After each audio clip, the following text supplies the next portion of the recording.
Magandang araw. Ngayon ay pag-aaralan natin ang kamalayang pangkasaysayan. Ang unang paksa para sa asignaturang pag-aaral ng kasaysayan at lipunang Pilipino. Sisimulan natin ito sa isang panalangin. Samahan niyo ako sa panalangin. Sa ngalan ng Ama, Anak, at Espiritu Santo.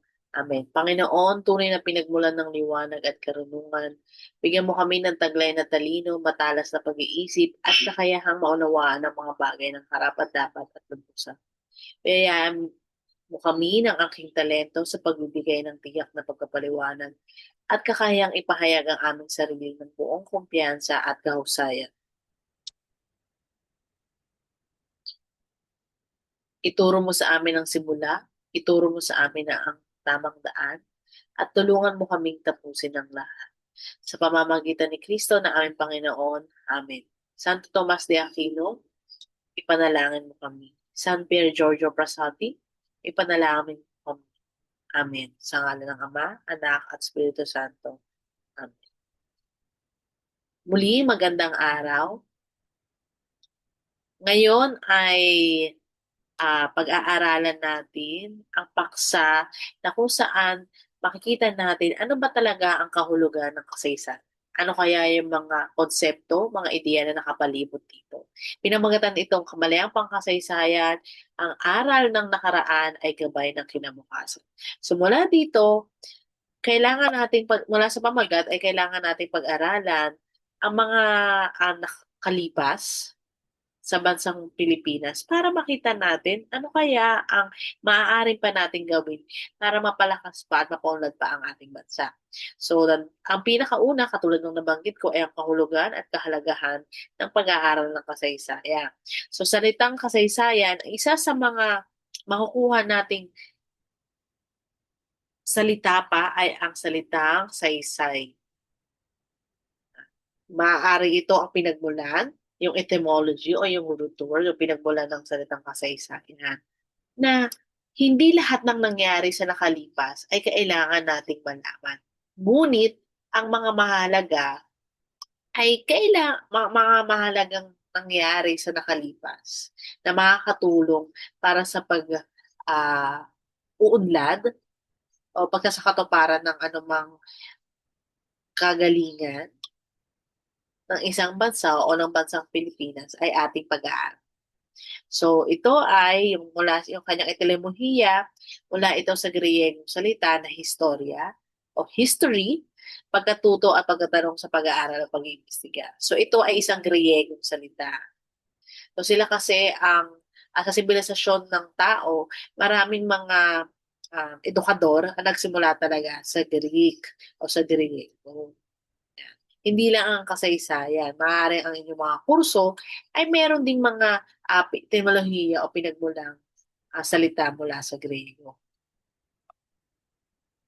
Sa simula, ito lamang ay pag-aaral at pag-iimbestiga sa nangyari o sa mga nangyari sa nakalipas.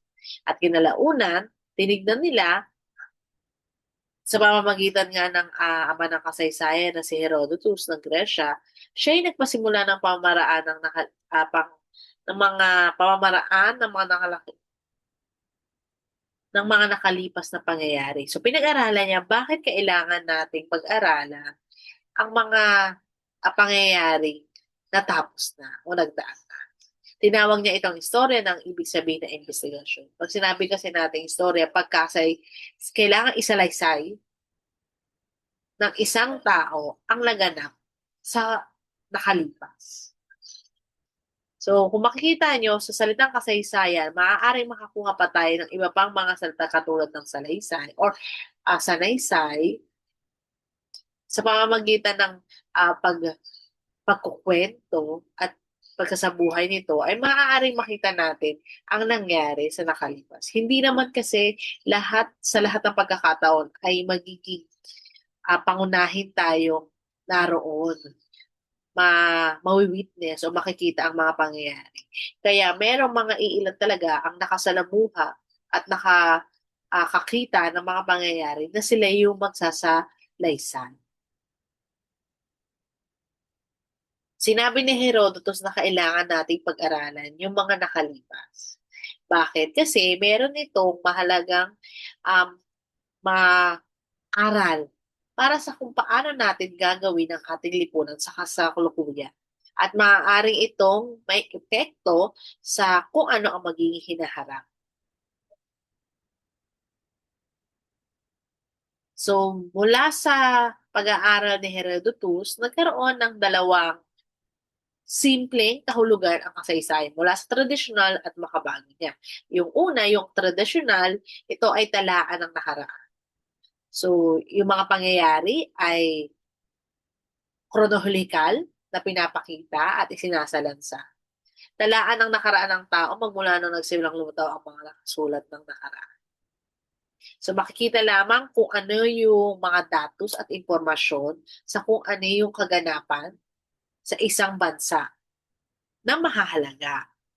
Ang kahinaan nito, nakita yung kahinaan na batay lamang ito sa nakasulat sa dokumento.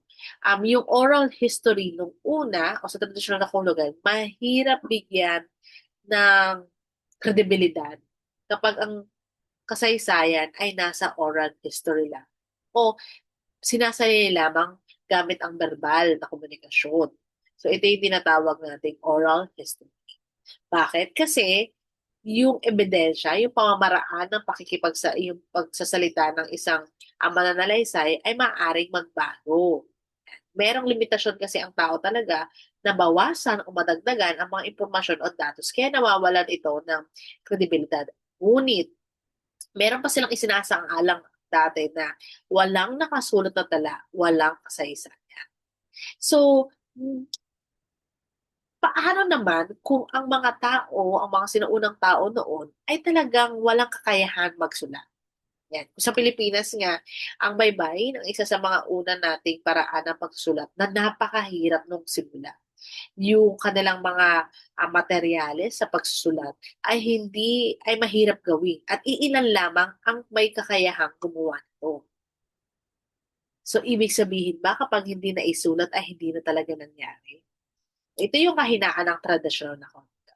Pero ang sinasabi lamang nito, ang isa naman sa kalakasan nito ay kapag mahalaga talaga yung mga pangyayari, kailangan isinusulat ito.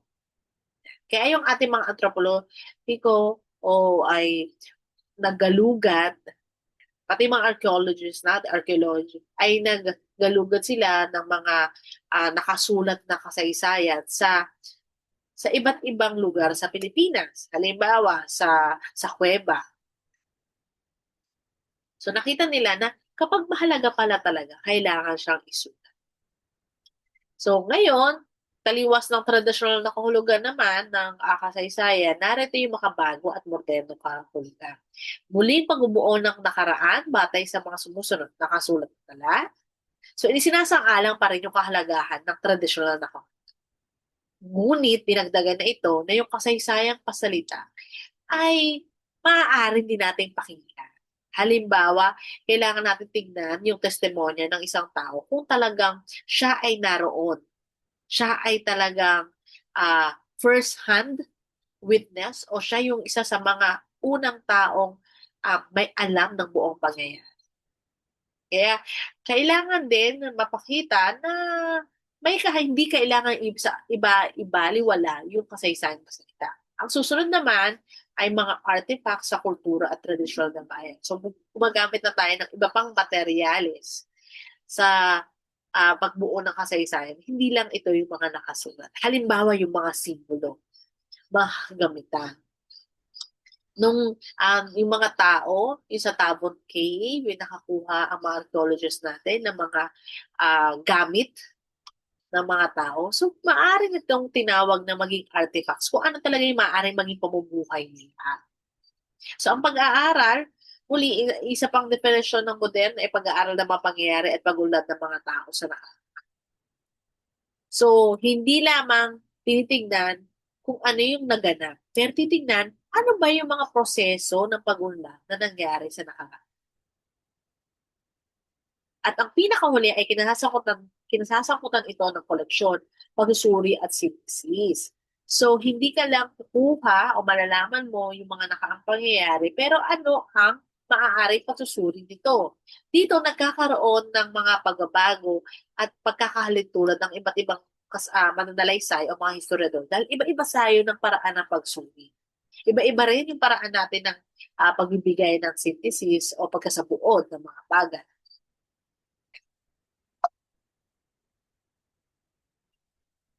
So kung tatanungin ko kayo, anong ang mas mabuting kahulugan ng kasaysayan? Tradisyonal ba? O makabago o modernong kahulugan? Siyempre, kung sasagutin ko ang iyong katanungan, mas maganda talaga yung makabago at modernong kahulugan ng kasaysayan. Dahil hindi lamang ito nakapokus lang sa iisa. Sinang-alang-alang niya, holistiko ito, komprehensibo ito, at isasaalang-alang niya yung ibang pamamaraan para malaman ang mga nangyari sa nakalipas. Sino naman kaya ito? Yan yung kanyang pangalan. Pangansa ay si Luis Gottschalk. Sabi niya, mahalaga yung gawain ng historiador kasi dapat, katulad ng binanggit ko, iba-iba tayo ng maaring interpretasyon. So, dapat tama yung interpretasyon na makukuha ng isang mananalaysay na buhayin niya kung ano yung nangyari sa nakalipas sa pamamagitan ng mga katibayan o ebidensya o sinasabi ng artifacts at merong maayos at sistematikong pamamaraan para maiwasan na iba-iba ang interpretasyon at iba-iba ang paliwanag ng mga historiador sa nangyari sa nakalipas. Dahil sa mga ganito, ay nagkakaroon tuloy tayo ng pagkawatak-watak. Hindi natin nakikita na ang isang pangyari sa nakalipas ay magiging sanhi pa ito ng mga pagkawatak-watak o pagkaka-iba-iba ng mga opinion. Sa totoo lamang, wala namang problema kung meron tayong iba-ibang interpretasyon. Pero kailangan ay we agree to disagree. Ano pong ibig sabihin nun? Kung meron tayong iba't ibang interpretasyon, kailangan ay sa huling ay magkaroon tayo ng iisa na pagkasunduang sistema at tamang interpretasyon sa nakaraan. Sa tingin ko, sa Pilipinas ay hindi pa masyadong mayabong sa ganitong pamamaraan. Yung may iisa tayo, pagtingin. Ang kasaysayan ay isang masusing pag-aaral ng salaysay na nakaraan ng sangkatauhan na puno ng saysay. Dito nga nanggaling yung ideya ng sa salitang kasaysayan, saysay na may sanaysay. Sanaysay na may saysay.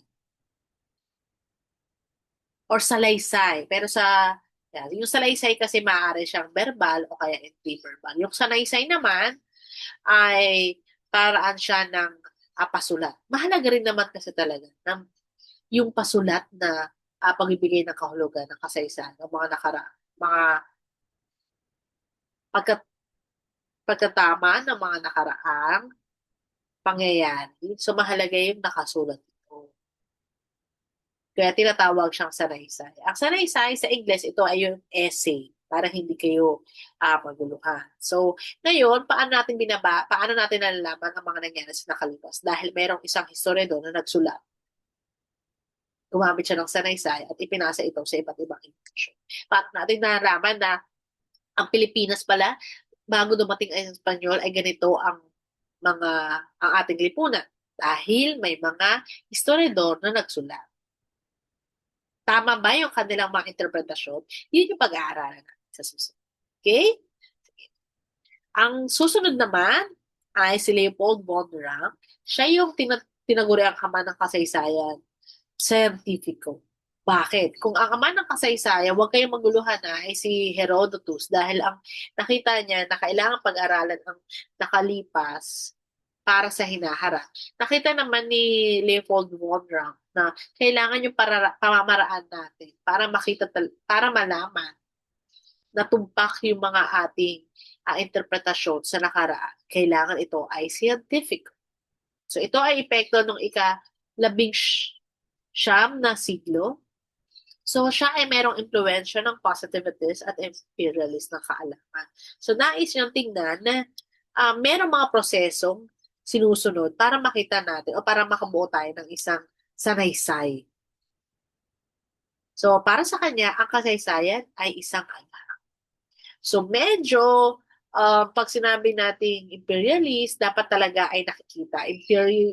Kailangan ay merong ebidensya. Para sa kanya, siya ay stricto sa ideya na pag walang dokumento, walang kasaysayan.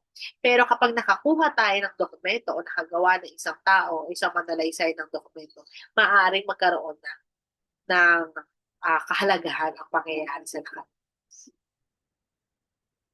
Ito naman, ito ay definisyon ng anong pag-aaral ng mga individual, komunidad, sistema at kanilang ugnayan sa paglipas ng panahon at sa iba't ibang lugar. Naghahanda ng mag-aaral para sa mayanang buhay sa lokal, mabansa at padaigdigang kantas. Ano kaya ito? Ito yung araling panit. So, maaaring nung kayo ay, iba-ibang naging pangalan na rin ito eh, kung makikita yung kasaysayan ng edukasyon ng Pilipinas. Hekasi, Civica, yan. Maaaring kayo ay pamilyar sa mga ito. Pero, para makita yung pangkalahatang termino o tinatawag itong araling panlipunan. Okay? Ito yung social science. Ay, social studies. Okay? Ah, next. So, ano yung araling panlipunan?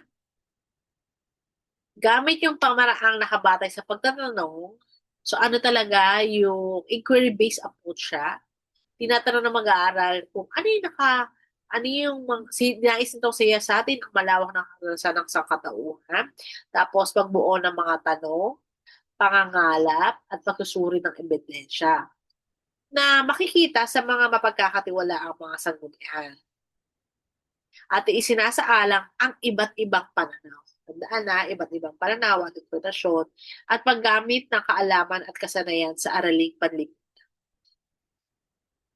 So, yung araling panlipunan o tinatawag siyang social studies. Ano kayang pagkakaiba ng social studies at social sciences? Ito naman yung araling pang-anggap naman. Yung ah, sa tingin ko ay isa sa mga magandang diskusyon ito sa inyong klase. Pagkakaiba ng araling panlipunan o social studies at social science.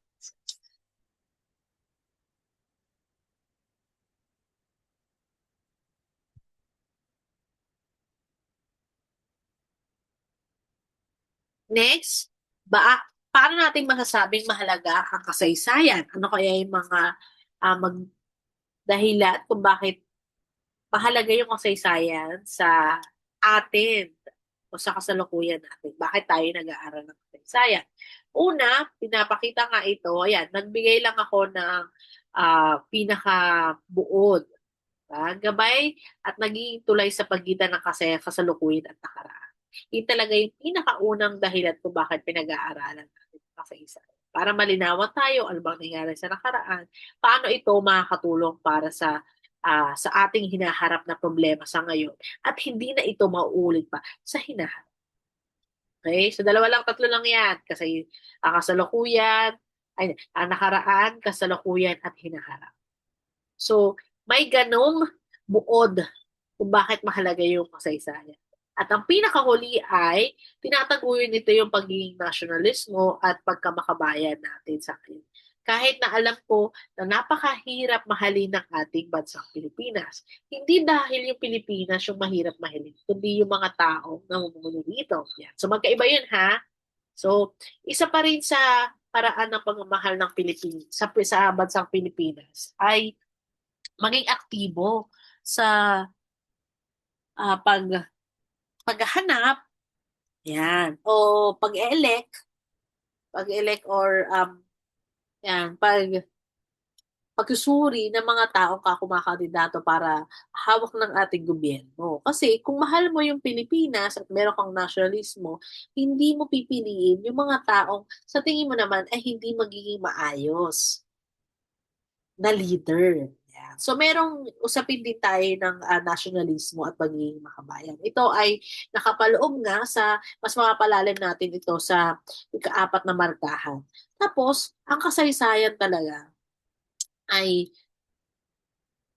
may kinalaman siya sa bansang pagkakakilanlan. Tayo lagi nating sinasabi yung Filipino diaspora ay iba-iba tayo. Mahirap sabihin na isang tao ay Filipino. Paano yung mga iba't ibang lahi na nakapaloob sa atin, katulad ng Inchik, yan, ng ano pa, mga Indian, mga Mexico, at iba pang nationalist, iba pang mga lahi na nagtagal naman na. Halimbawa, yung mga Espanyol na dahil nga marami sa matagal tayong na-colonize, na-colonize ng mga Espanyol o naging kanilang hindi nga probinsya pero na-colonize tayo at nakita natin na yung kultura natin ay halos kapareho ng bansang Espanyol na hindi naman ikinakatuwa. Halimbawa, yung mga ano kayang impluwensya ng mga Amerikano hanggang sa atin sa kasalukuyan.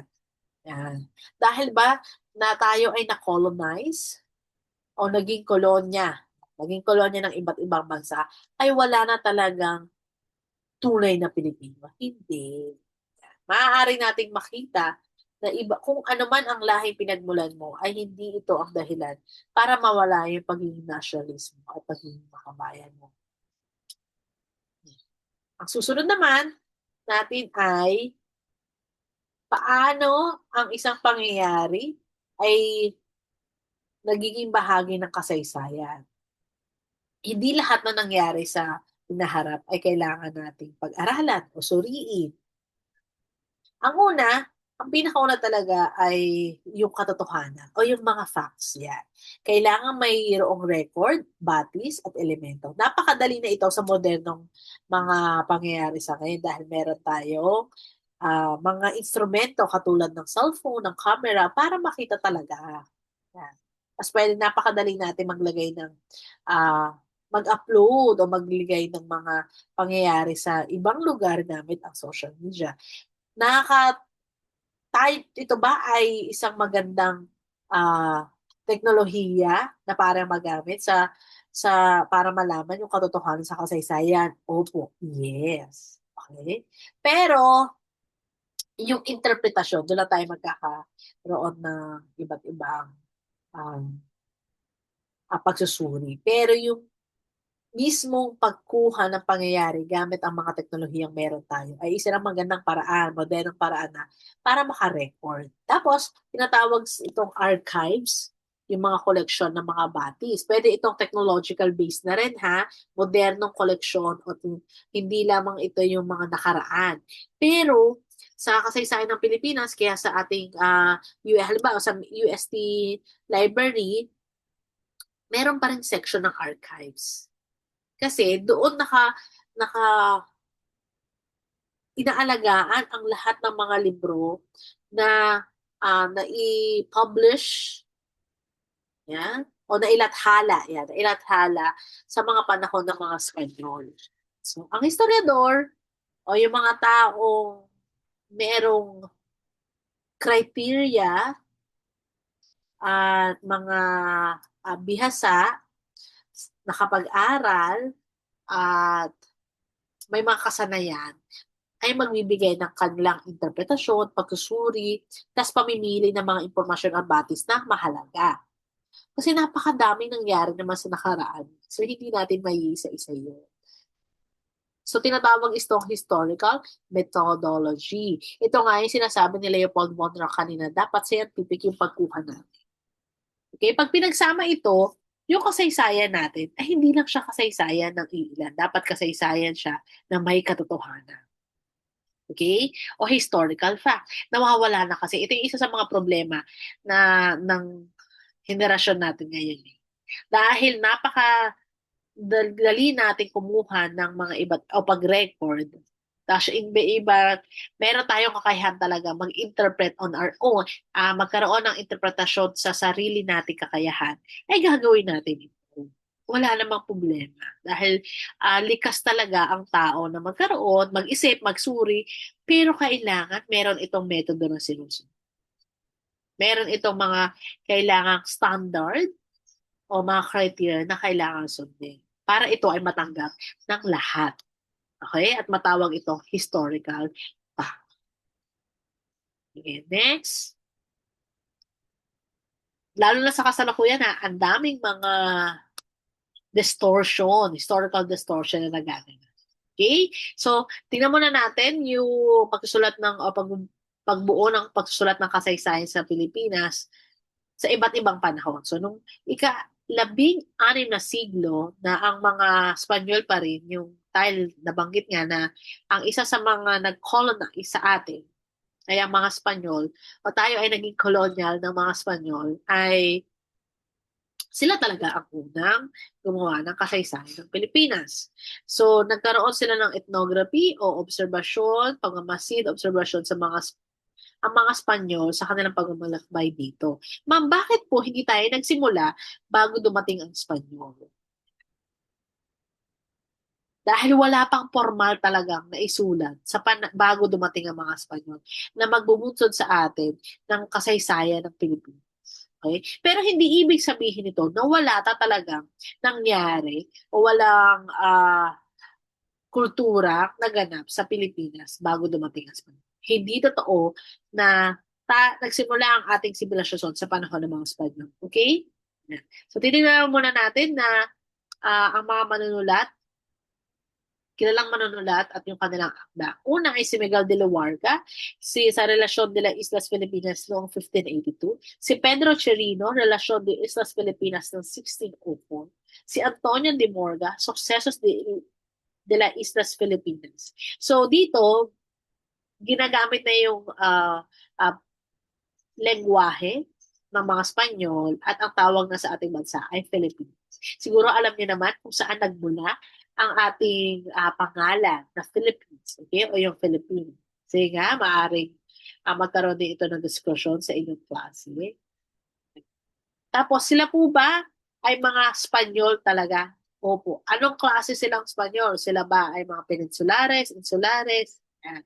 So malamang sa kanila ay sila ay mga peninsulares. Talaga mga tubong Espanyol.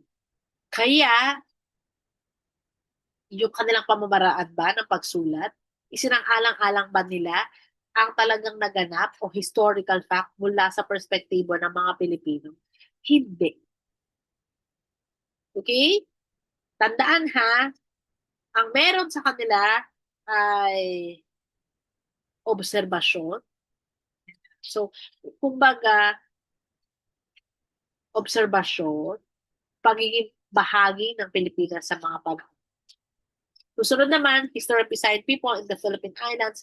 Isinama namin ito ni Francisco Alcina para mapakita natin na hindi lang laging Tagalog-centric o nasa Manila yung kasaysayan. Maganda yung naipakita ni Francisco Alcina na merong nagaganap din sa ibang lugar sa Pilipinas.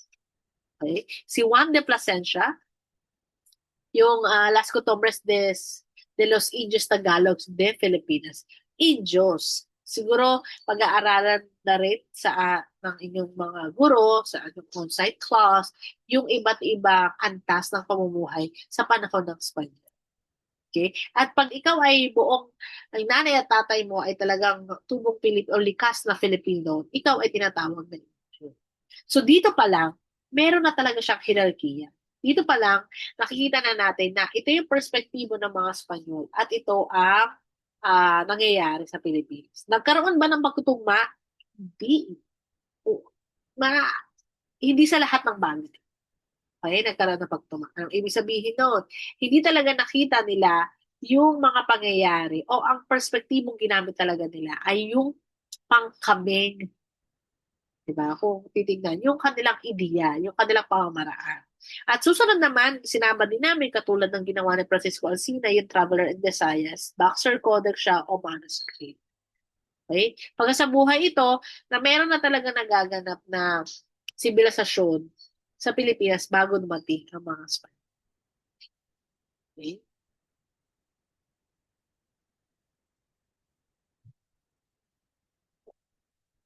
mga nilalaman, o uri ng kasaysayan na sulat ng panahon ng Espanyol. So, bibigyan natin sila ng maikling o pangkalahatang konklusyon kung paano nagsulat yung mga Espanyol. Una, mga pangyayari na may kinalaman ng Espanyol sa Pilipinas. Doon lamang sila nakatuon. Okay?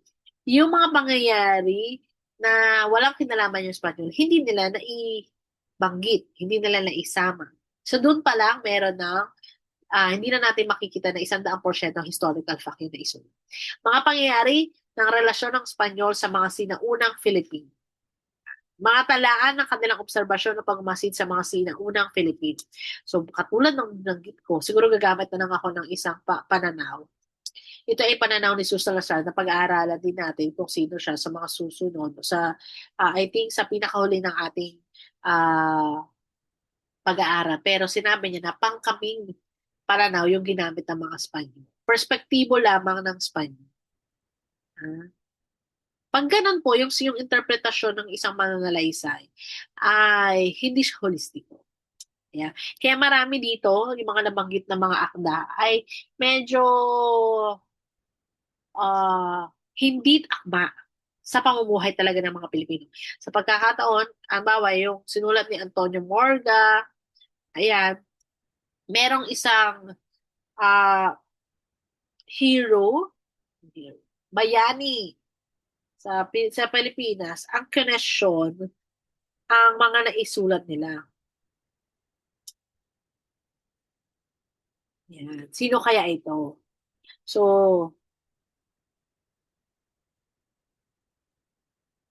nais kasi, well, si Jose Rizal, ay ginamit niya yung gawa ni Antonio Morga. Okay? Pero binanggit niya naman na mas maayos yung mga naisulat ni Antonio Morga sa kanyang annotation kumpara sa iba na medyo biased. Okay? O may kinikilingan yung mga paraan nila ng pagsusulat. Sige, next. Sa panahon pa rin ng Espanyol, ngunit ito ay nasulat na ng ika-19 na siglo. Ito na yung mga, katulad ng binanggit ko na si Jose Rizal. Sila na, dahil sa reform movement, ang ating mga, yung tinatawag na, uh, ang mga ilustrados o mga Pilipino o hindi kahit na hindi likas na Pilipino pero nakapag-aral ay nagsimulang gumawa ng kasaysayan o pag-record ng nangyayari sa Pilipinas. Sinulat ang mga account ng ating kasaysayan bilang reaksyon sa batis ng Espanyol tungkol sa mga Pilipino. Lahat ng aspeto ng literary piece, halimbawa salaysay, nobela, tula, at iba pang anyo ng panitikan. So sila, ang kanilang naging tema ay pagsagot sa maling pagsusulat ng mga Espanyol tungkol sa Pilipinas. Ganon. Ganon naman yung kanilang ehemplo. Siguro sa inyong klase ay matatanong ng inyong guro, sino yung yung La Liga Filipina, yung kanilang ginawang grupo, makikita rin ito sa iba't ibang na i-publish o na ilathala ng La Solidaridad, yung paraan ng pagsulat ng pangyayari ng mga ilustrados laban sa mga Espanyol. Okay? Meron dito yung mga pinaka extreme. Ano extreme ay pinaka uh, kakaiba at talagang direkta nilang sinabi o nagtaliwas na hindi tama yung mga pamaraang ginawa ng mga Espanyol o mga isinulat ng mga Espanyol tungkol sa Pilipinas. Yan, tahasan pala, direkta nila binanggit na hindi tama, hindi maganda ang mga ginagawa ng Espanyol sa Pilipinas. So, sa panahon naman ng mga Amerikano, ito ay pagkikita lamang ng buod sa bawat panahon. Sa panahon ng mga Amerikano, mas nag-focus na sila sa batis at dokumento. So, ito ba ay nasa mga, hindi lang ito traditional, Scientific na rin ito. Medyo papunta na sa modern. Okay? Tapos, dalawang mahalagang katangian ng pagsulat ng kasaysayan ng nakabatay sa batis, may dokumentong nasulat, chronological at linya. Nakatandaan na 1902 na rin kasi yung mga panahon nito. At meron na tayong marami ng nailathala, libro, akda, na may kinalaman sa Pilipinas. Okay? So, ang naging basehan talaga nila ay scientifico. Una ay may batis at may dokumento.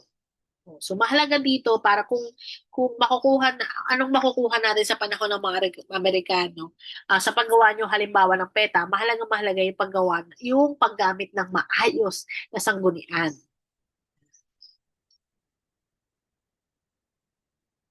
Sa ikalawang digmaang pandaigdig naman, dito mas lalong napausbong dahil na rin sa mga Amerikano, ang iba't ibang mga kilalang Pilipinong mananalaysay na sa kanila, historical fact na yung kanilang mga ginagawa.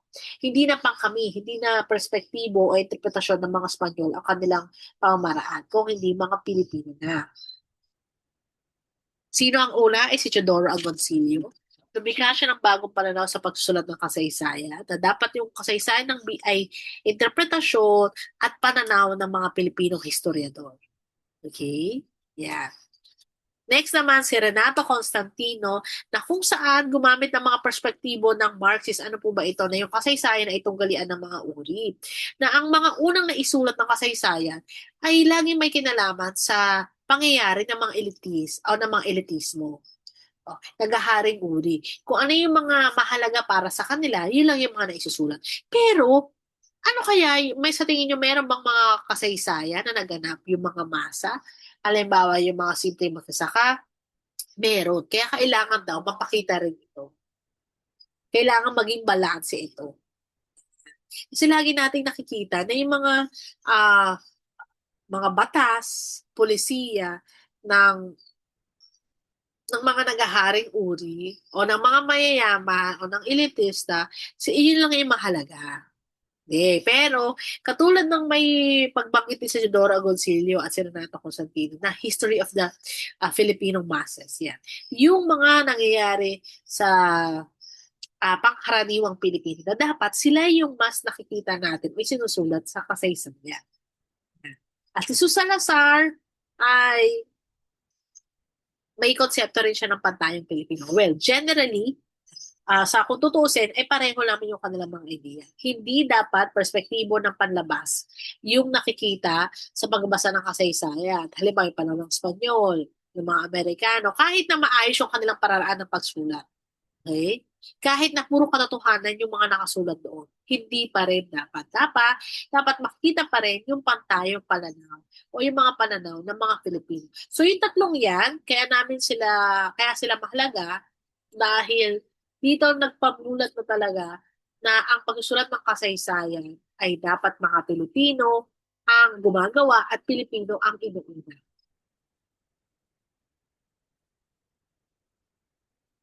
Yan. So isang debate marinig natin. Ano ba yung kasaysayan? Nasa agham ba siya o sining? Kaya na nga binanggit ko na social sciences o agham panlipunan. Tapos meron namang social studies. Diba? Araling panlipunan. Ano po yung kasaysayan? Nasa agham ba siya or nasa sining ba siya? Ano kaya ang inyong kasagutan? Okay. So una, siya ay nasa agham. Kasi yung pamaraan, yung methodology nito, ay makikita talaga na merong mga sinusunod. Merong batis, dokumento, at meron siyang scientific basis kung bakit siya ay maituturing na kasaysayan. Yung mga nakaraang pangyayari ay may tuturing na kasaysayan. Sa dahilang ito ay batay sa facts at katotohanan. Tapos, scientific yung pamamaraan niya. Halimbawa, sa paggamit ng mga scientific method, paano makita yung nangyari sa kasaysayan? Paggamit ng mga artifacts. Sinusundan ng historiador ang isang mahigpit na pamamaraan ng pagsusulat ng kasaysayan. Ito siya ay methodology.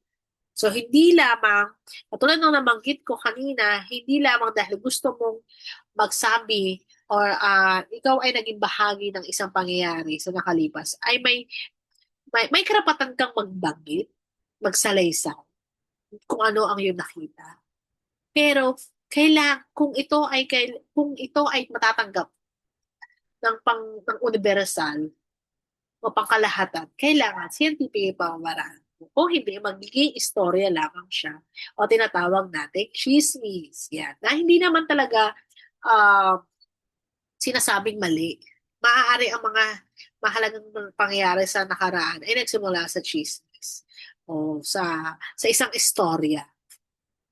Tapos nakita natin na nagdig pa tayo, tayo ay nagkalkal pa at gumamit pa ng mga siyentipikong metodolohiya para makita natin na ito talaga ang buong pangyayari. At tayo ay may mga ebidensya, may batis at dokumento tungkol dito. At mas maganda kung dokumento o nagawa natin ito at nailathala. Yun. Kaya siya tinatawag na yung kasaysayan ay isang agham. Ano po ba yung mga historical methodology o metodo ng kasaysayan? So, ito yung una, pagpili ng pagsa, para kang gumagawa po ng research. Okay? So, hindi lamang siya, magsusulat ka ngayon. Sanaysay na siya. Kailangan ay mapakita mo na yung paksa mo ay may kahalagahan, may relevant, uh, meron siyang kahalagahan sa lipunan natin. Tapos makitipon ka ng mga batis na talagang magpapalawak pa ng iyong panapiling pagsa.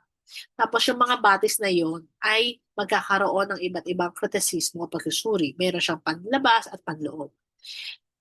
At kapag nagkaroon ng tunay at kapanipaniwalang batas yun, saka lang magsusulat ng asalaysay. Okay? So, meron siyang sinusunod. Parang ginawa lang namin simple pero mahirap pong gawin. Okay? Yung research nga ng isang estudyante ay mas gusto natin siyang by group kasi ang hirap gumawa ng research. Ganun din. Tapos, naglalaan talaga ng oras. So, meron ako nabanggit na dalawang kritisismo ng mga batis. Okay? So, ano yung batis natin? May dalawang antasyon. Ito ay tinatawag na panloob at panlabas. Yung panlabas at saka panloob. Ano ba yung pinakauna? Yung panlabas na kritisismo, sinusuri yung physical na anyo ng dokumento. Yung pinaka-detalye ng isang dokumento ay kailangan makita. Bakit? Magbibigay ako ng halimbawa. Yung sa No Limit Hungary, merong bahagi doon na talagang inalis sila. Yung unang inilathala yung No Limit Hungary, merong inalis. Ayan. Pero yun pala yung mga pinakamahalaga. Ayan. Kahit yung paraan ng pagsulat, para makita natin na authentic talaga ito. Lalo na sa ngayon na napakadaling, mas mahirap ngang malaman sa ngayon yung dokumento kung totoo o hindi dahil sa paggamit ng teknolohiya, ang dali-dali tayong maloko na ito yung nangyari ba talaga to o hindi. Okay? So, nasasagot ba yung mga sumusunod na tanong? Ano, saan, kailan, paano nakuha ang dokumento? Dokumento ba ay original o kopya lamang? Pangunahing kopya ba o pangalawang kopya ang dokumento? Dokumento ba ay tunay? Yes. Kung makikita nyo ito, siguro yung nangyayari ay napakabusisi na physical pa lamang na dokumento. Yeah.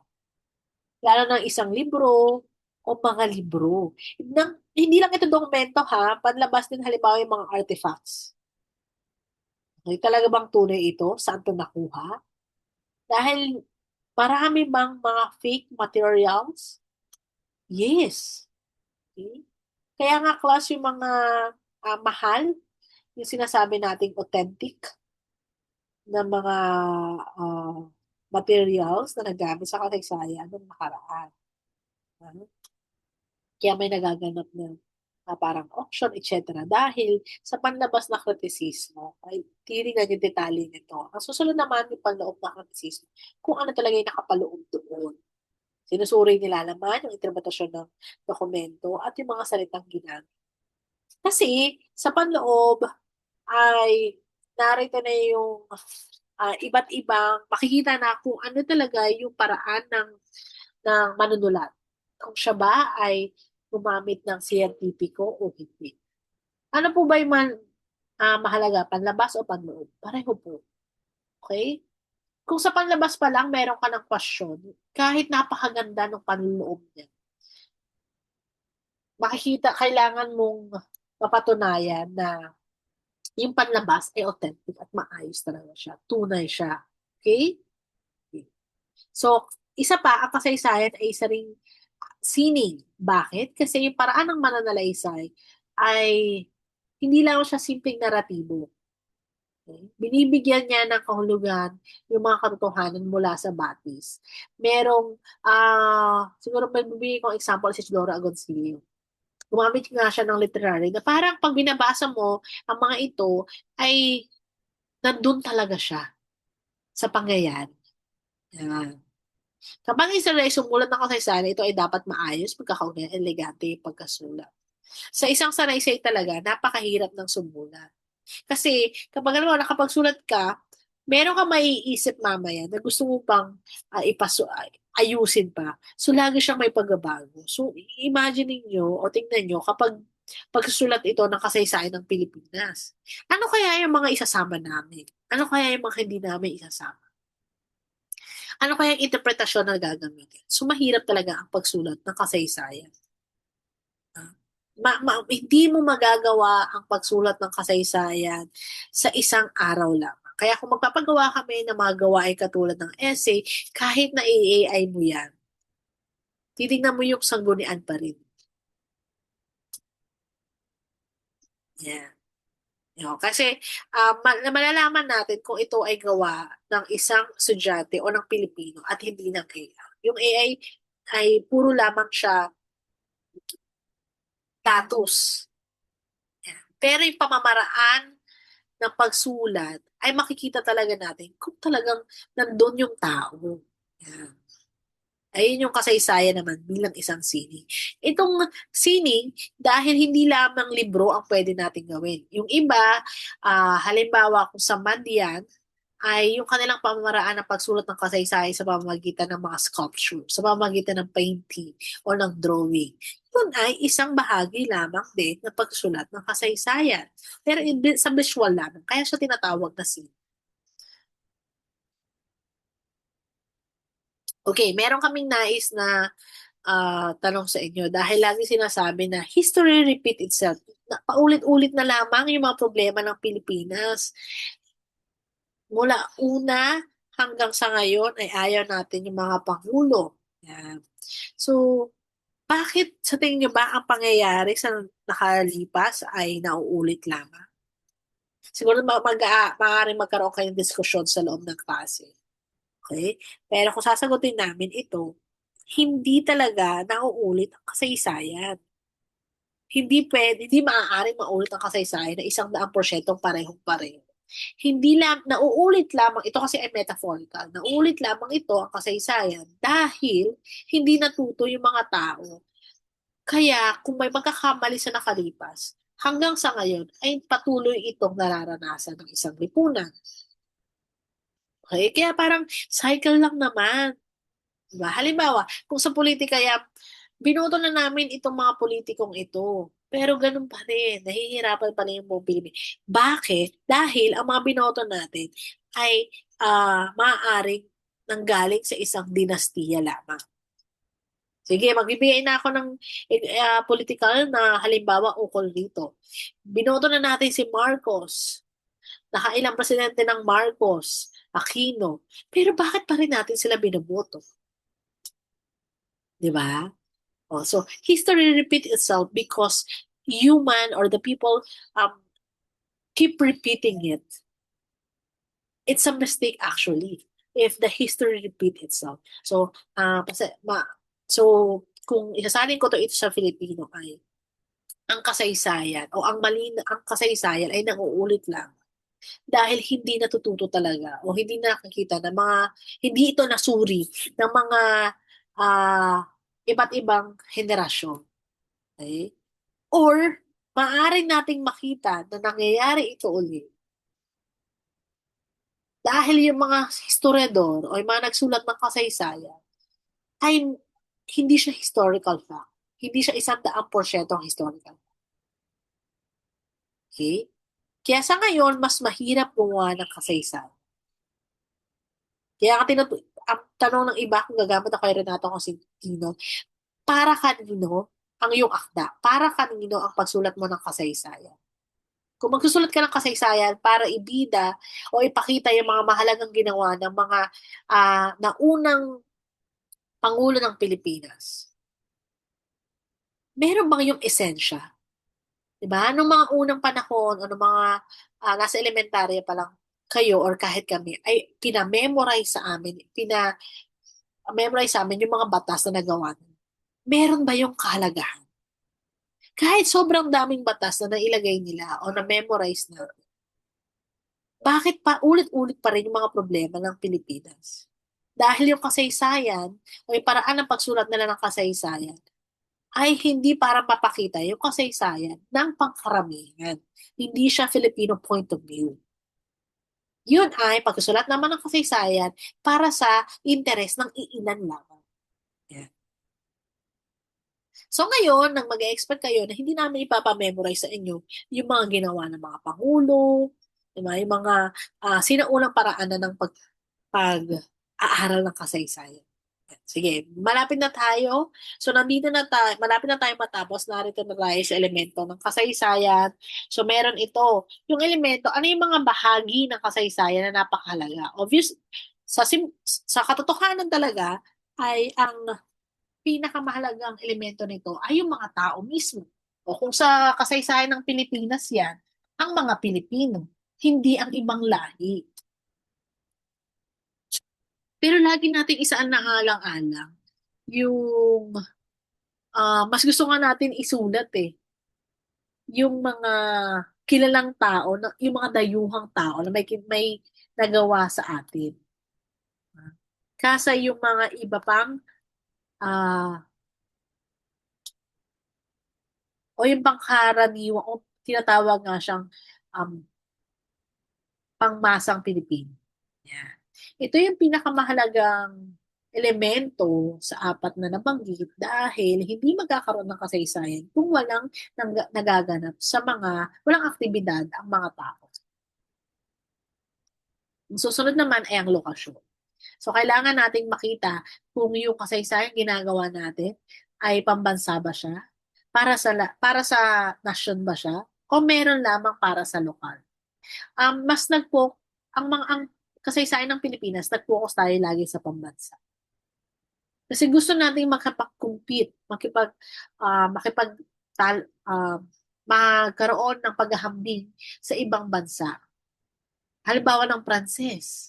Pero sa simula pa lang, mas inuna nila, mas naging maayos ang kanilang pagsulat ng kasaysayan kung mas nauna nating isulat yung mga lokal. Okay? Ito ay mga nakikita natin na mga problema o suliranin ah, sa kasaysayan. Okay? Kaya nga pag tinanong kayo, meron kayong alam o alam nyo ba yung kasaysayan ng inyong lugar? Na I think ay gagawin din ng inyong mga guro sa inyong mga klase. Ang lagi lang natin ay yung etymology. O, maganda na yan yung pinagmulan, pero yung hindi ganun kalakas yung ating mga lokal na kasaysayan kumpara sa pambansa. Kung sa pambansa man yan, nakapokus lamang tayo sa Luzon. Hindi nga natin alam po ano nangyayari sa Mindanao. Next, yung konteksto. Ito na yung kailan, yung pinakabuuan. Okay? Pag sinabi natin konteksto, mga detalye sa kabuuan. Kailan, ano yung klase ng kultura, ano yung mga filosofiya, ano yung mga sanhi at epekto. So, ito na yung mga detalye. Kaya, mas nagiging kabuuan ito. At yung susunod naman, yung mga artifacts o batis. Yung mga sanggunian. Kaya pag sa inyong paggawa ng mga gawain or yung PETA, mahalagang mahalaga na sinisimulan natin ito pagka maayos na ang inyong paksa ay yung batis. Diba? Ano yung inyong mga magiging sanggunian? Ma'am, lahat po ba na nabanggit ay mga batis na mahalaga? Yes. Pero kailangan makita kung credible ba? Yung credibilidad ng may akda. Halimbawa, sa isang libro. Ma'am, paano po kung ang libro o yung manalisa ay one-sided o ay may bias siya? Totoo naman talaga na lahat ng tao ay may mga bias. So, ang gagawin nyo ay makita rin yung ibang perspektibo at magkaroon ng paghahambing at makita kung may makita kayong pagkakahalintulan o konklusyon sa mga iba't ibang perspektibo ay mas maayos o mas maganda. Sige. Susunod naman yung mga artifacts. Material siya na batis. Kailangan po siya ay material ha, empirical. Nakikita, na nalalasahan. Alam mo, kung ang gusto niyo pag-aralan ay tungkol sa mga pagkain. So, dapat talaga siya ay um, empirical. Okay? Yan. Yan yung mga halimbawa ng mga empirical. Ma'am, kailangan, may isama po ba yung oral history? Yes.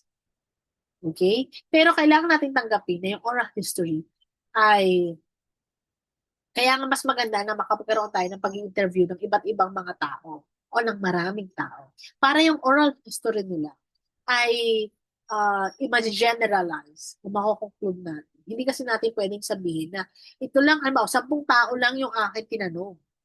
Kung ano man yung mga makukuha nila, makukuha natin impormasyon sa 10 tao yun, hindi natin pwedeng i-generalize o sabihin o i-conclude o magkaroon tayo ng conclusion na yung mga binanggit nila ay yun na yung para sa lahat. Kaya dapat uh, yung mga numbers of the interview ay kailangan mo natin isinangkal. Okay? Ano yung mga problema na kinakaharap ngayon sa pagsulat ng kasaysayan? Medyo nabanggit ko na di ba? Habang pinag-aaralan natin ito. Yung una, yung mga materyales sa kabatis ng lokal. Wala. Mahirap. Yan. Tapos, yung pagsusulat na sa lengguwaheng Filipino, wala din. Meron, pero kakaunti lang. Okay? Mas American siya. Kasi yung American, mas na-establish natin na magkaroon tayo ng document basic. Yung mga panahon ng Espanyol kasi, nagkaroon lamang sila ng sila lamang yung dais magsulat. Hindi nila itinuro kasi yung Espanyol, yung wikang Espanyol sa amin. Hindi katulad ng mga American.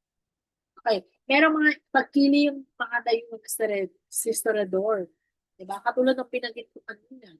Na kailangan mas maging um, aggressive or uh, critical, naging critical tayo o vigilant tayo sa pagtingin na itong historiador na to ay meron siyang kinikilingan. Okay. Kakulangan sa mga bati. So, talaga, yun talaga yung naka problema na kinaharap ng kasaysayan. Yung mga batis. Nakasulat o hindi nakasulat, wala tayong mga sources. Okay? So, paano natin kukuha ng sources? Kaya kailangan ay magkaroon tayo ng immersion talaga sa pag-aaralan natin.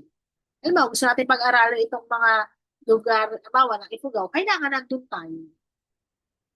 Okay? Sa anthropology, meron silang binabanggit na immersion. Okay? Ako lang nga sa sanay at tunay na may natapos sa pagiging historiador.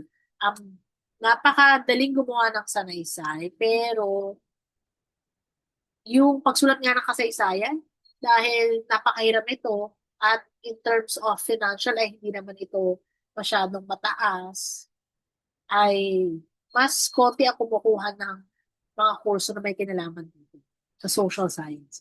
Pero, kung makikita, lahat ng bansang, lahat ng mga bansang kilala, katulad ng binanggit ng aming tagapangulo ng aming departamento, masyadong mayabong at malakas yung kanilang human and social sciences.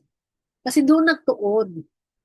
Diba? Kung gusto ng isang gobyerno na maging maayos ang ating bansa, kailangan malinaw yung mga nangyari sa nakalipas. Bakit? Para hindi na natin mauulit yung mga nangyari sa nakaraan.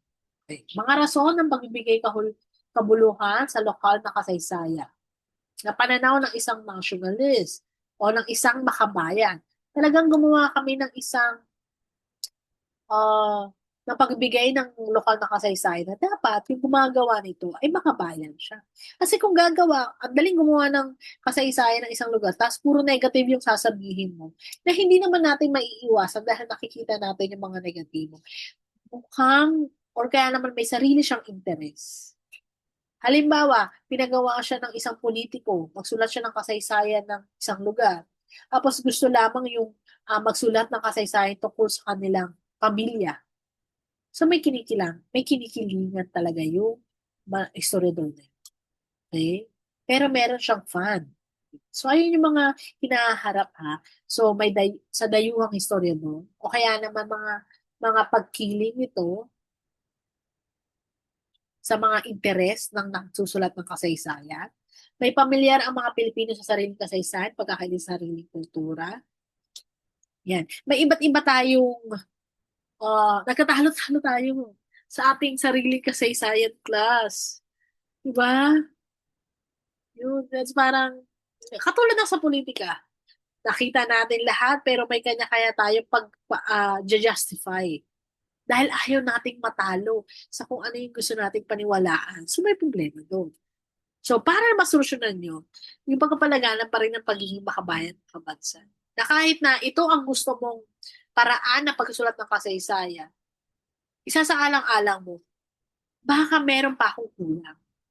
Baka kailangan kong makita ang isa pang aspekto or aspeto ng pagsulat ng kasaysayan ng isang lugar. Kahit na gusto ko ang isang politikong ito, baka kailangan kong makita yung iba pang mga politiko para baka mas magaling pa rin yung iba. Kahit na kahit na ako ay taga Ilocos, o ano, bawal pala magbanggit ng mga, halimbawa ako, kahit ako ay taga Ilocos, personal naman ito, ay hindi ko basta makikita na ang isang mga taga Marcos ay magiging magaling na presidente na. Diba? Sa Pilipinas, ganun tayo eh. Regionalistic, lokal tayo. Para makilala tayo sa buong bansa. Kahit na hindi siya maayos, hindi siya maganda, para lang mabigyan tayo ng, may makukuha kasi tayo, may sarili tayong interest yan. So, hindi yung pagiging makaba. Okay? Sige. Ang susunod naman, bilang mga Tomasino, nagdagdag kami, bilang mga Tomasians, di ba, na meron tayong 4 values, 3 C's, paano natin mahihikayat na maging historiador tayo? Okay? So, ina-encourage naman kayo na magsulat o um, maging kritikal sa nangyayari sa kasaysayan. Bakit? Kasi class, kayo yung nakaka-witness, nakakita ng mga nangyayari sa kayo. At kayo yung magkasabi sa susunod na henerasyon na ganito ang nangyari. Kailangan natin matuto sa ganito. Kasi, parang umulan naman yung bansa. At hindi na nila gawin yung mga pagkakamali. Sa tingin ko ay yung mga nakaraang henerasyon ay medyo nagkulang sila sa ganito. Okay? Kaya bilang mga Tomasino, paano kayo maihikaya na mag-aral at maging student? Una ay inference, open-mindedness, communication, evaluation, problem solving, at ito yung mga critical thinking skill na pinagsama-sama na ay makikita natin na uh, kapag gagawa pala ng kasaysayan, kailangan ay comprehensive at hindi lang isang perspektibo ang dapat. Okay?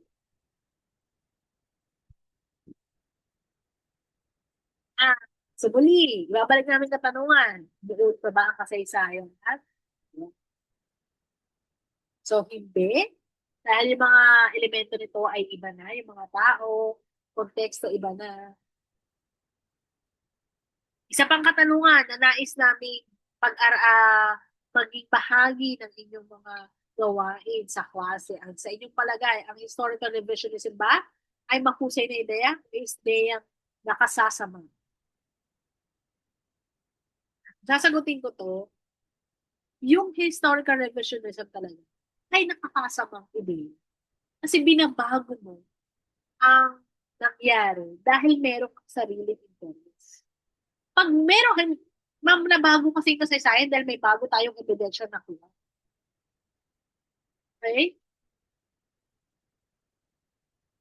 Oh, so improvement po yun. Hindi po siya revisionism o the story. Ang revisionism kasi, kaakibat niya, hindi dinistort mo siya. Para may mapakita ka na kasaysayan na nangyari. Ang, ang nangyayari sa nakalipas. So, iba po yung improvement sa revisionism of the story. Okay? Kasi kapag halimbawa may nakapakita kang ebidensya na ay, ganito pala yung nangyari sa panahon ni Aguinaldo at saka ni Bonifacio. May nakuha yung isang historiador na bagong status o data o kaya mga dokumento na itago halimbawa. Ba? So improvement yun, class. Hindi siya tinatawag na historical revisionism. Okay?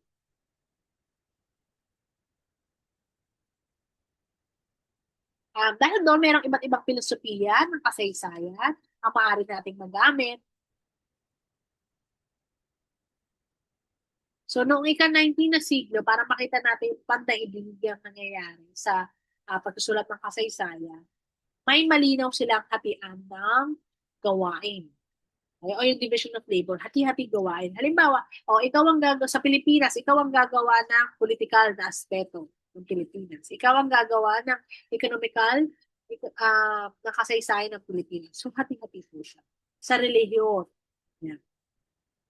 Maganda rin lamang yung kanilang naging tema. Noong ika-20 siglo, nakita nila na nagkaroon ng pagkakaroon ng mga historiador at mga pilosopo. May kinalaman ng historiador at sa filosofiya. Ganyan din ang filosofiya sa kasaysayan. So sinabi nila, parang hindi tama na hati-hati yung mga gawain. Kailangan magkaroon tayo ng isang filosofiya sa pagsusulat ng kasaysayan ng isang bansa. Dahil nais nating magkaroon ng iisang pagtugon ng kasaysayan. Yan. So, layunin nila magkaroon ng konsepto at istruktura ng makasaysayang pagsusulat. Yan. So, pwede na nilang halimbawa, kasaysayan ng Pilipinas sa panahon o sa yugto ng mga Espanyol, ano yung filosofi, ano yung nangyari sa politika, ano yung nangyari sa ekonomiya. Mas ginagamit na natin ito yung ika-20 siglo.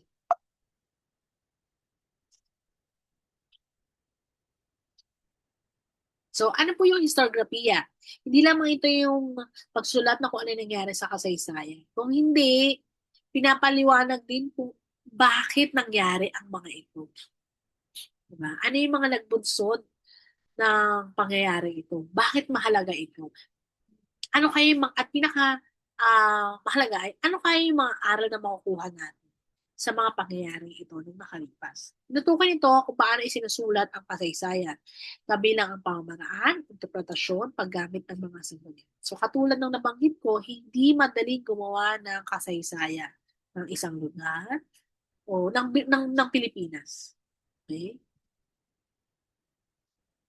Pero may mga gabay tayo, may mga filosofiya tayong pwedeng gamitin. Halimbawa, progressive o linear. Pinapakita nito na yung pag-unlad ng Pilipinas. Yan. So nakapokus lang yung kasaysayan ng Pilipinas sa linear o progressive.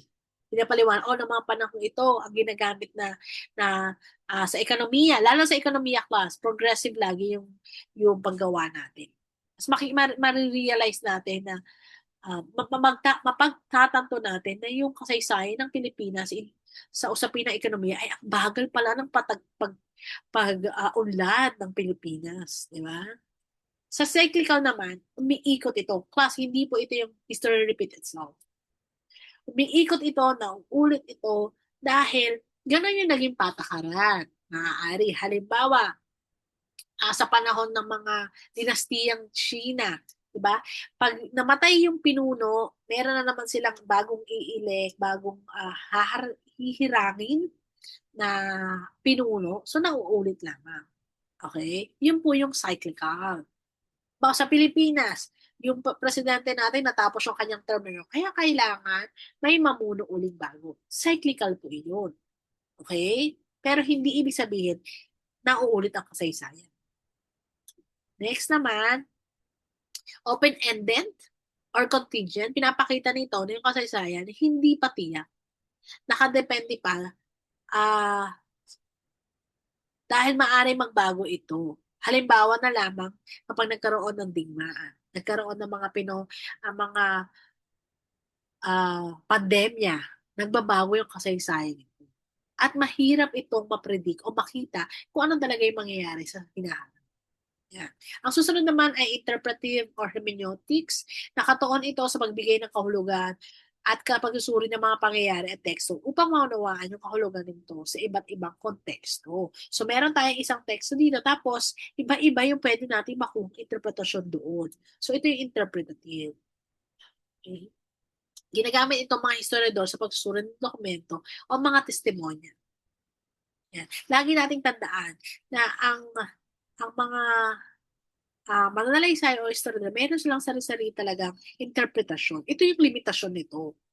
Okay? Yung interpretasyon, maaaring interpretasyon ay ng isang historiador ay hindi makabayan o meron siyang sariling interes. Katulad ng binanggit ko, si Susan Salazar, sa tingin ko ay magkakaroon ng muling malawakang pag-aaral tungkol kay Jesus Salazar. Siya ay bilang pagbabanggit lang, simpleng pagbabanggit ng kanyang kontribusyon sa kasaysayan. Meron siyang ideya ng pantayong pananaw o pananaw ng kasaysayan. Meron siyang pangkami, pansila, at pantayong pananaw. Okay? Pag sinabi natin pantayong pananaw, lahat ng mga Pilipino ay sinasang-alang sa pagsulat ng kasaysayan. Ito daw yung pinakamanais niyang paraan na pagsulat ng kasaysayan. Kami, yung mga iilan lamang. Diba? Pag pansila, ito yung mga dayuhang hindi naman natin mapipigilan na yung iba o yung mga taong nasa labas, sila yung gumagawa ng kasaysayan ng isang lugar. Halimbawa, yung mga Amerikano, sila yung gagawa ng kasaysayan ng Pilipinas. Hindi natin yun pinipigilan. Pero kailangan natin makita na ang pananaw nilang ginagamit nila ay pansila lamang. Nagets? Halimbawa, may taga sa isang lugar sa Pilipinas, ang bayan, ang probinsya ng Antipolo, halimbawa. Kapag ang gumawa ng kasaysayan niyan ay hindi taga Antipolo, ang ginamit niya ay pansilang pananaw. Dapat daw, mas nais si Salazar na kung sino yung taong nakapaloob sa isang lugar o sa isang bansa, sila yung gumagawa ng kasaysayan nito. Okay? So, ayun yung mga mahalagang naiambag o kontribusyon ni Salazar. Pangalawa, pinabanggit niya na ang pagsusulat ng kasaysayan ay nasa wikang Filipino. Sa tingin ko ay buhay pa si Salazar. Pwede siyang makontak sa FB, yan. At tapos, hindi niya siya makakausap sa ibang wika. Papagalitan pa kayo. Okay? So, mas gusto niya talaga paggamit ng wikang Filipino sa pagsusulat ng kasaysayan. So, sinasabi niya na yung kasaysayan, kailangan maging instrumento ito para magkaroon tayo ng para mapaigting natin yung ating wikang Filipino at magkaroon talaga ng tunay na nationalismo. Magsisimula ito sa pagmamahal natin ng ating o pagyayabong natin ng ating wikang Filipino. Tandaan ha, class, na ang wikang Filipino, sinasama niya na rin yung wikang, iba't ibang wika sa ibang bansa, ay sa iba't ibang lugar sa Pilipinas. Okay? So dapat, mas nais siya na magkaroon tayo ng kasaysayan na nakasulat sa Ifugao, sa ibang wika. Yun ang nais niya. Na maganda rin naman talaga. Tapos, hindi ibig sabihin na kapag nagsalita ka sa wikang Ingles, ay wala ka ng karapatan na, o hindi na ito yung tama. Okay? Na hindi na ikaw nationalismo. Okay? Pero, mas nais niya lang talaga na yung wikang Filipino ay mapaigting. Yan. Mapausbong natin talaga sa pagsulat ng kasaysayan, maaring verbal, pasalita man yan o pasulat. Okay. Ang susunod naman ay si Florentino Hernedo. Siguro nabanggit ko, pagkakaiba, si Salazar ay isang tubong UP. Yan. Si Florentino Hernedo naman ay isang tumasin. Yan. Tapos, so sa kanya ay gumamit siya ng cognitive theory sa pananaw ng mga tao, nakikibahagi siya sa lipunan, kultura, sa pamamagitan ng hindi lang pag-iisip pero pag-unawa at pag-ibigay kahulugan. Yung pinakadiwa ng teorya niya ay kailangan meaning making. Gumagawa tayo nagsusulat tayo ng kasaysayan, hindi dahil gusto lang natin maitala yung mga datos, kung hindi gusto natin ng maayos na pagpapakahulugan tungkol dito. Yan. Para sa kanya, yung edukasyon, yung kultura ay hindi daw hiwalay. Okay? Isa sa mga pinaka naiambag din ni Florentino Hornedo ay yung lokal na kasaysayan. Si Florentino Hornedo ay taga ah, Batanes. Siya yung nagpakilala talaga ng formal na pagsulat ng kasaysayan ng Batanes. Sana ay dumami pa yung katulad ni Florentino Hornedo na isulat yung lokal na kasaysayan natin. Next, pinapakita ni Hordenon yung pagkatuto sa isang aktibong proseso. Ay, nakaugat lagi daw siya sa kultura, sa tradisyon at lipunan ng tao. Okay? So, katulad ng binanggit, ay ang pag-aaral natin ng kasaysayan ay hindi na muling pagmememorya ng mga datos, kung hindi pag-unawa at pagpapahalaga para mas maging makabuluhan pa yung buhay at lipunan natin bilang isang Pilipino. Okay? Doon na magtatapos yung ating pag-aaral. Sana ay marami kayong napulot na konsepto sa unang paksa sa ating asignaturang pag-aaral ng kasaysayan at lipunan ng Pilipinas. Muli, maraming salamat sa pakikinig.